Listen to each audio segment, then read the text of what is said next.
첫 번째, 어떠한 트집을 잡고 있는가? 장로들의 전통을 범하나이까 떡을 먹을 때에 손을 씻지 아니하나이다. 그러니까 제자들이 밥 먹을 때 손 씻지 않고 먹는 것에 대해서 꼬투리를 잡습니다. 그들은 율법을 지키는 동시에 그들이 만든 전통이 있었고요. 전통과 유전, 구전, 전승 이런 것들이 자기들이 또 따로 만든 것이 있었는데 그 장로들이 장로들만의 율법을 해석할 수 있는 권리를 가지고 있었습니다. 그래서 율법을 해석하면서 이 전통을 또 따로 만들기 시작한 것이에요. 이 따로 만드는 것을 이 구전, 전승 이런 것들을 율법과 동일시 여겼습니다. 그 율법과 동일한 구속력을 가졌다라고 그렇게 가르쳤기 때문에 왜 손을 씻지 않느냐 이걸 가지고 이 전통과 구전 이런 모든 것을 다 어기는 거냐 이렇게 이제 이 말은 너희들 율법을 어기는 것과 똑같은 것이다 이런 식으로 해석을 하여서 예수님에게 꼬투리를 잡는 것이죠. 율법에 없는 내용을 만들어서 그것을 가장 중요한 것으로 여기는 것 그리고 그것을 강요합니다. 식사를 하기 전에 손을 닦고 먹어야 한다는 이러한 규율들은 굉장히 좋은 것이죠. 당시 팔레스타인에서는 먼지가 많았기 때문에 위생적인 차원에서도 손을 닦고 밥을 먹는 것이 아주 중요한 것이었습니다. 그러나 그것이 율법을 어기는 것과 똑같다라는 식으로 강요해서는 안 되는 것이죠. 율법주의자들이 이것을 종교적으로 계명을 해서 모든 사람들에게 강요하는 것 그리고 강요하는 것뿐만이 아니라 그것을 실행하지 않으면 그 다음에 이것이 문제입니다. 정죄했다는 것입니다. 제가 어렸을 때에도 오늘 조 목사님이 기타 치면서 찬양 인도를 했는데 저희 아버지 이제 목회를 하셨으니까 저희 교회에서는 아버지는 뭐라고 안 하셨는데 제가 다른 교회 가서 이제 그때는 기타 치는 친구들이 별로 없었기 때문에 제가 어릴 때부터 초청을 많이 받았습니다. 어렸을 때 교회에서 하던 학생부에서 하던 게 뭐죠? 문학의 밤. 문학의 밤이 전국적으로 다 했을 때 이 교회에서도 초청해줘. 가서 학생부들끼리 이제 초청을 해준 거니까 교회에서 허락을 한 건 아니고 학생부 애들끼리 그냥 이렇게 친구가 오라고 하니까 가서 기타도 쳐주고 찬양도 하고 이런 거였는데 가서 문학의 밤 때 기타 치면서 찬양하고 또 인도하고 또 전자기타도 치고 그랬더니 그 장로교에서 장로님이 갑자기 오더니 불 다 켜고 이거 다 그만두라고 얼마나 혼났는지 모릅니다. 많이 혼났습니다. 어디서 감히 하나님의 성전에서 기타를 치냐고. 그러니까 기타 치면은 사탄이다 이렇게 된 거야. 그러니까 기타 치지 말아라. 강대상에 신발 신고 가면은 혼났습니다. 하나님이 싫어하신다. 그러니까 마치 성경 말씀을 우리가 실행하고 이해하고 지키고 예배 드리는 것보다 더 중요한 것이 요거다라는 식으로 이거 하면은 큰일 난다. 이거 하면은 뭐 거의 말씀을 어기는 것과 같은 그러한 식으로 정죄를 받았던 그러한 시대가 있었습니다. 그러니까 말씀보다 더 중요시 여기는 것이 어찌 보면 우선시 되었던 것이 신발 신고 강대상에 올라가면 벌 받는다. 요거가 아니었었는가라는 생각도 하게 됩니다. 그래서 아주 보수적인 교회에서는 강대상에 꽃을 이렇게 둘 때 인사를 하고 꽃을 두고 그런다든지 또 신발 벗고 신발 가지를 놓고 공손히 올라가서 강대상에 뭐 이렇게 닦고 내려온다든지 그리고 뭔가 죄책감이 느껴서 또 기도하고 이런 식의 신앙적 개념이 말씀보다 우선시됐던 적이 있었다라는 것이죠. 그래서 이러한 모습들을 보고 예수님이 뭐라고 하시는가? 3절 말씀을 함께 읽겠습니다. 시작. 대답하여 이르시되 너희는 어찌하여 너희의 전통으로 하나님의 계명을 범하느냐. 즉 예수님의 제자들은 장로들이 임의로 만든 법들을 구전으로 내려오는 이런 법, 그러니까 따로 율법 이외에 따로 만든 이 법들을 어겼지만 오히려 너희들은 거룩하신 하나님의 율법을 범했다. 오히려 너희들이 겉으로는 잘한다고 생각하느냐? 실상 너희들이 어기고 있는 법은 하나님의 거룩한 법을 어기고 있는 거 아니냐. 결국 그들은 하나님의 율법과 율법의 그 정신을 간과하여서 형식만을 지키려고 했다라는 것이 이제 문제가 된 것이죠. 율법의 근본 정신을 간과했던 것입니다. 그럼 어떤 부분을 간과했던 것인가? 4절부터 6절 내용이 이제 그런 내용입니다. 함께 4절부터 6절 함께 읽겠습니다. 시작. 하나님이 이르셨으되 내 부모를 공경하라 하시고 또 아버지나 어머니를 비방하는 자는 반드시 죽임을 당하리라 하셨거늘 너희 이르되 누구든지 아버지에게나 어머니에게 말하기를 내가 드려 유익하게 할 것이 하나님께 들음이 되었다고 하기만 하면 그 부모를 공경할 것이 없다 하여 너희의 전통으로 하나님의 말씀을 폐하는도다. 그러니까 부모를 거역하거나 함부로 말하는 것은 하나님을 모독하거나 살인죄를 범하는 것과 같은 중범죄로 여기겠다, 동일시 여기겠다라는 뜻입니다. 율법에서 그렇게 말을 하고 있는데 이제 이게 무슨 말이냐면 우리가 부모를 공경하고 또 노부모에 대해서는 우리가 이제 한자로는 이제 봉양한다고 하죠. 그러니까 부모님이 스스로 혼자 생명을 유지하기 어려운 상황 가운데에 자식들이 해야 될 의무와 책임이 있다는 것입니다. 그런데 이때 우리가 부모님을 잘 모셔야 되고 사실 이제 모시려면 돈이 들어가겠죠. 돈이 들어가는데 이것을 하나님께 드릴, 이 돈은 하나님께 드릴 예물이다. 이걸 고르반이라고 하는데 고르반. 이때 고르반이라고 하면은 하나님께 드려야 되니까 부모한테는 안 해도 된다라는 식으로 하면서 부모님을 섬기지 않고 그리고 하나님 앞에 고르반을 드려야 되는데 드리지 않고 말로만 하나님께 드린다는 것은 뒤로 그 돈을 빼돌린 것이죠. 쉽게 말을 하면.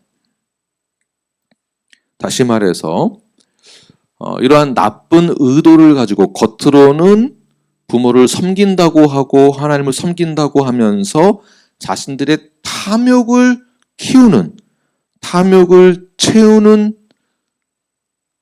법을 어기는, 율법을 어기는 행위들을 너희들이 하고 있지 않느냐? 그러니까 예수님이 전곡을 찌른 거예요. 이거 어떻게 알았지? 전곡을 찌른 거예요. 그래서 예수님이 뭐로 말씀하시는가? 그들을 향하여서 겉으로만 잘하는 척, 형식적으로만 잘하는 척만 한 이들에게 뭐라고 말을 하는가? 7절부터 9절입니다. 시작. 외식하는 자들아 이사야가 너에게 관하여 잘 예언하였도다. 일러스되 이 백성이 입술로는 나를 공경하되 마음은 내게서 멀도다. 사람의 계명으로 교훈을 삼아 가르치니 나를 헛되이 경배하는도다 하였느니라 하시고. 네, 외식하는 자들아. 많은 유대인들이 입술로는 나는 주님을 찬양합니다. 경외합니다. 율법을 지킵니다. 라고 하지만 그들의 마음에는 하나님이 전혀 없었던 것이죠. 그러니까 하나님을 예배하고 오직 하나님만이 나의 유일하신 분이시며 하나님이 나에게 있어서 가장 전능하시고 우리가 예배해야 될 대상이다라고 말로만 해놓고서는 뒤에서는 이스라엘 백성들이 바벨론 포로가 되기 전 어떻게 했습니까? 다른 신을 섬기는 것처럼. 겉으로는 하나님을 예배한다고 하고 겉으로는 성도라고 하는데 뒤에서는 성도인 척하는 모습이 많았다라는 것이죠.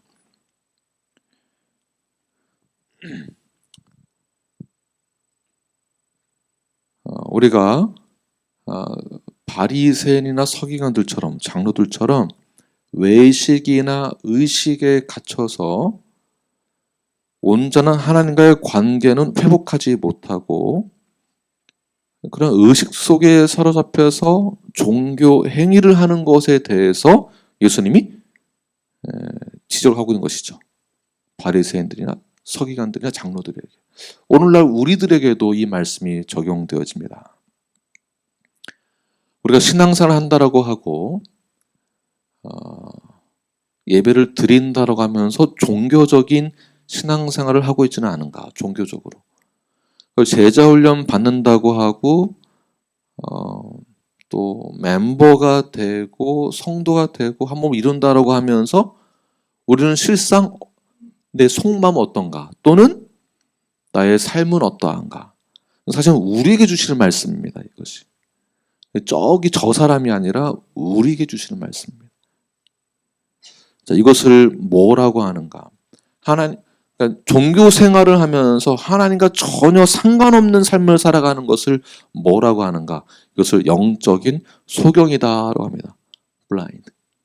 그러니까 하나님과 전혀 상관없는 삶을 살아가는, 하나님이 원하시는 것을 전혀 볼 수 없는, 겉으로는 잘하고 있는 것처럼 보이지만, 제가 이런 생각 좀 한번 해봤습니다. 사람들이, 그러니까 믿는 자들이 교회를 선택을 할 때 어떠한 기준으로 교회를 선택을 할까? 어떠한 기준으로? 그러니까 무엇을 보고 교회를 선택하는 것일까? 제가 쓴 책에서도 보면 교회에 소속이 된다라는 것은 무엇인가? 이런 교회에 소속이 된다는 것은에 대한 정의를 제가 썼거든요.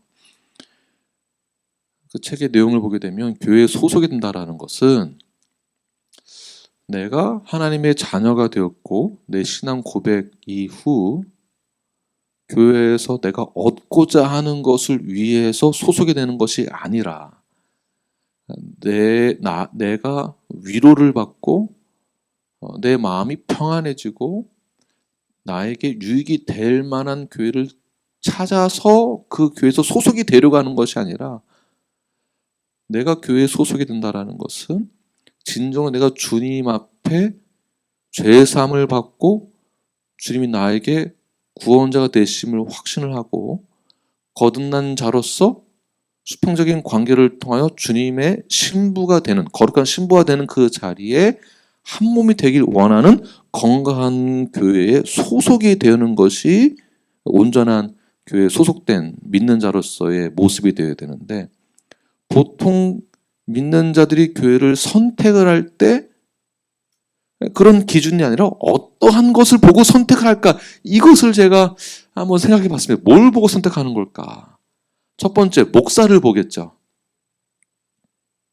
그렇다면 김한국 목사는 어떤 목사로 비춰지고 있을까? 그래서 이게 겉모습만 보면 제가 목사로 안 보이는 것 같아요. 겉모습만 보면. 믿는 자의 교회를 선택을 할 때 겉으로 보여지는 모습, 일단은 목사함의 이미지가 이제 어떠해야 한다는 거죠. 좀 이렇게 순하게 보여야 되고, 좀 풍채도 있고, 좀 통통하고, 이렇게 좀 2% 부족해 보이고, 이렇게 좀 그래야 되는데, 제가 좀 많이 부족해 보이긴 하지만, 또는 두 번째, 또는 교회라고 하면은 이제 어느 학생들이 한 얘기예요. 이제 수아한테 우리 교회 가자 했더니 그 친구가 니네는 거의 교회 아니잖아. 교회인데 했더니 그 교회 아니잖아. 학교잖아. 그러니까 학교와 교회의 개념이 이 어린아이들이 이제 모르는 거죠. 교회라고 하면은 전통적인 일반적인 교회의 양식이 있잖아요. 그러니까 거기를 가야만 교회, 건물에 가야만 교회인데 너희는 학교잖아. 학교에서 예배드리잖아. 그러니까 교회가 아니라는 거예요. 또 세 번째, 교회 프로그램을 보겠죠. 어떤 프로그램이 있는가. 그 프로그램 속에서 나에게는 어떠한 유익이 있는가. 네 번째, 교회에서 우리에게 줄 수 있는 유익이 무엇인가에 대한 기준이 성화나 성경적 교육이나 신앙의 교육이 아니라 내가 그 교회로부터 무슨 도움을 받을 수 있는가. 이런 기준으로 교회를 정하고 판단을 한다면 믿는 자들로서의 온전한 그리고 건강한 교회를 선택하는, 교회 소수되는 그런 것이 아니다라는 것이죠. 그러니까 우리가 외식하는 자들을 굉장히 비난하면서 우리가 교회를 결정할 때에는 굉장히 외식적으로 결정하는 부분이 상당히 많다라는 것입니다. 그 교회는 어떠한가? 크기가 어떠한가? 목사는 어떠한가? 근데 우리 교회의 내용을 보면, 컨텐츠를 보면 굉장히 성경적이고 성도들의 신앙적 교육과 그런 양식을 먹여주는 모든 것에 있어 저는 저희 교회가 탁월하다고 생각을 하고 있습니다. 근데 어떠한 기준으로 교회를 선택을 해야 한다는 그 기준이 보통 사람들이 외식적인 것을 싫어한다라고 말을 하면서 선택할 때는 그렇게 선택을 하는 것이 굉장히 아이러니합니다. 이것을 다시 우리에게 적용을 하면 우리는 스스로 외식적이라고 생각을 하지 않지만 나도 모르는 사이에 여러분 한번 잘 생각해보세요. 나는 제자훈련 받고 너는 제자훈련 받지 않으니까 너는 나보다 신앙의 경력이나 질이 낮고 나는 뛰어나다, 이런 생각이나 입장을 가져서는 절대로 안 된다는 것이며, 또한 우리는 건강한 교회로 지향하고 있고 당신들은 건강한 교회를 지향하지 않으니까 우리는 건강한 교회고 성경적 교회고 당신들은 성경지 못하다라고 섣불리 판단하는 것도 굉장히 조심해야 될 부분이다라는 것입니다. 이러한 적용이 저에게도 굉장히 아주 중요한 오늘 말씀이기도 합니다. 그래서 11절 보게 되면 11절 함께 읽겠습니다. 시작. 입으로 들어가는 것이 사람을 더럽게 하는 것이 아니라 입에서 나오는 그것이 사람을 더럽게 하는 것이다. 결국 우리가 사람들에게 비춰지는 모습들이 우리가 어떻게 삶을 살아가고 있느냐. 그러니까 나는 교회에서 요구하고 있는 거대로 다 하고 있습니다. 이 기준이 아니라 내가 그대로 실행을 하고 있다면 나는 성숙함으로 어떻게 하고 있느냐가 더 중요한 것이에요. 예를 들면 율법 정신에서 중요한 것이 율법을 다 형식적으로 지켰을 때에 하나님이 구원을 해준 것이 아니라 율법을 하나님이 언제 주셨습니까? 먼저 이스라엘 백성들을 애굽에서 구출해낸 다음, 구원을 시키고 난 다음, 그 다음에 시내산에서 율법을 주신 것이죠. 자, 고로 무슨 말이냐면 구원을 받은 자라면 하나님의 말씀대로 이렇게 살아가야 하는 규율을 주신 거예요. 자, 이것은 성숙함을 말하고 있는 것입니다. 결국에는 우리가 예수를 믿는다고 한다면, 우리가 제자가 되었다고 한다면, 우리가 건강한 교회 성도로 간다면 나는 이것대로 다 하고 있으니까 나는 온전한 자야가 아니라 난 이것대로 잘 하고 있으니까 나는 문제가 없는 사람이야가 아니라 나는 사인을 했으니까 난 너보다 나은 사람이야가 아니라 나는 이미 구원을 받은 자이고 하나님의 자녀가 되었고 거룩한 신부가 되었기 때문에 내가 이렇게 입에서 나오는 모든 것, 내가 이렇게 하는 것이 온전함으로 나타나야 한다는 것입니다. 온전함으로. 그래서 우리가 말하는 것도 부정적으로 말하지 말고 말하는 것도 너무 악하게, 나쁘게 이렇게 말해서는 안 돼요. 그러니까 쉽게 말해서 그거 왜 안 해요? 이제 이렇게 되면 안 된다는 겁니다. 그러니까 할 수 있도록 우리가 격려해 가면서, 네. 물론 제가 강력하게 메시지를 전할 때 제가 강하게 할 때가 있죠. 목사면 그런데 왜 저는 왜 못합니까? 이렇게 하지 마시고요. 제가 권면을 해야 되고 강력한 메시지를 선포해야 될 때는 그렇게 합니다. 해야 합니다. 교정이 필요한 부분이니까. 그러나 여러분들은 어떻게 하셔야 되냐면, 그렇다고 제가 사적인 자리에서 김병선 자매님 왜 그러십니까? 이렇게 안 하죠. 네, 김병선 자매님 이렇게 하십시오. 소희 선생님 이렇게 하셔야죠. 네, 이렇게. 오히려 우리는 나는 이렇게 됐으니까 이런 사람이야 라고 말하는 것보다 나는 이미 하나님의 자녀가 됐고 우리 교회 뉴라이프 교회에 소속이 된 성도이니까 나의 관심은 오히려 내적인 성장에 두어야 하는 것입니다. 나는 이 과정 마쳤으니까 나는 너보다 낫다가 아니라 난 이미 성도로서 이 과정들을 하고 있는 거고 이 과정을 하고 있으면서 깨닫는 말씀에 대한 깊이와 넓이와 높이 모든 것의 통치를 받아 내가 성숙하게 얼마나 자라나고 있는가를 표현해내는 것이에요. 성숙하게. 네, 내적인 성장에 관심이 더 많아야 한다는 것입니다. 근데 우리 인간은 내가 뭘 하는 것에 대한 공로를 생각을 많이 하게 돼요.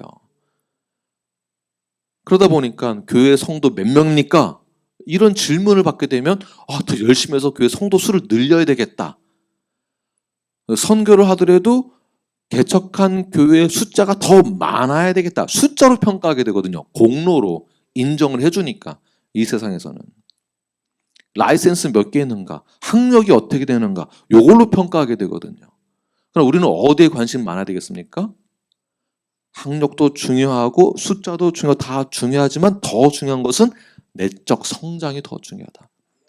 자, 이 말을 다른 표현으로 하면은 성화를 이루어가는 것이 더 중요한 것입니다. 우리도 외식하는 자가 될 수 있다라는 외식을 범하는 오류가 있을 수 있다라는 그러한 환경에 우리는 노출되어 있습니다. 언제나 나만 잘하고 있다고 생각하지 마십시오. 이건 저에게도 마찬가지입니다. 저도 비판적인 사람이기 때문에 비판을 참 많이 합니다. 그러나 저 역시 그런 오류에 빠져 있다라는 그런 환경에 노출되어 있다라는 우리 모두가 사실 다 그렇습니다. 그래서 우리는 그들의 외식함이나 그들의 완악함을 담지 않는다라고 말하는 동시에 그들의 무지함을 담지도 말아야 하는 동시에 내 스스로를 다시 점검해 보아 건강한 성도로서 내적 성장과 성숙함에 우리는 건강한 성도로서 자라나는 데 관심이 더 많아야 한다는 것입니다. 그러므로 우리는 겉으로만 말씀대로 살아간다, 신앙생활 한다라고 하는 것이 아니라 실제 말씀에 순종하는 데 목숨을 걸어야 하는 것입니다. 보이는 것에, 보여주려고 하는 것에만 관심 있는 것이 아니라 아무리 신앙생활을 많이 했어도 외식하는 자라고 한다면은 그들의 마음 속에는 이미 하나님이 떠나신 것입니다. 말씀에 순종하겠다라는 질신된 마음을 가지고 주 앞에 나아가시길 바랍니다. 거듭난 자로서 주의 말씀에 순종하신 여러분들 되길 바라며 영적인 소경이 되지 마십시오. 내 입에서 나오는 것이 무엇인가? 내가 말씀을 받았다면 내 삶으로 표출되는 것이 무엇인가? 이것이 더 중요한 것입니다. 내적 성장, 성숙과 성화에 더 관심을 가져주십시오. 네, 성실함으로 진실되게 이 세상 가운데에서 온전한 그리스도인의 역할을 잘 감당하실 때에 자연스럽게 전도가 되는 것입니다. 네, 전도가 내 삶을 통해서 자연스럽게 전도가 되는 거예요. 네, 그러한 삶으로 나아가시는 저 여러분이 되길 간절히 축원합니다. 함께 기도하시겠습니다.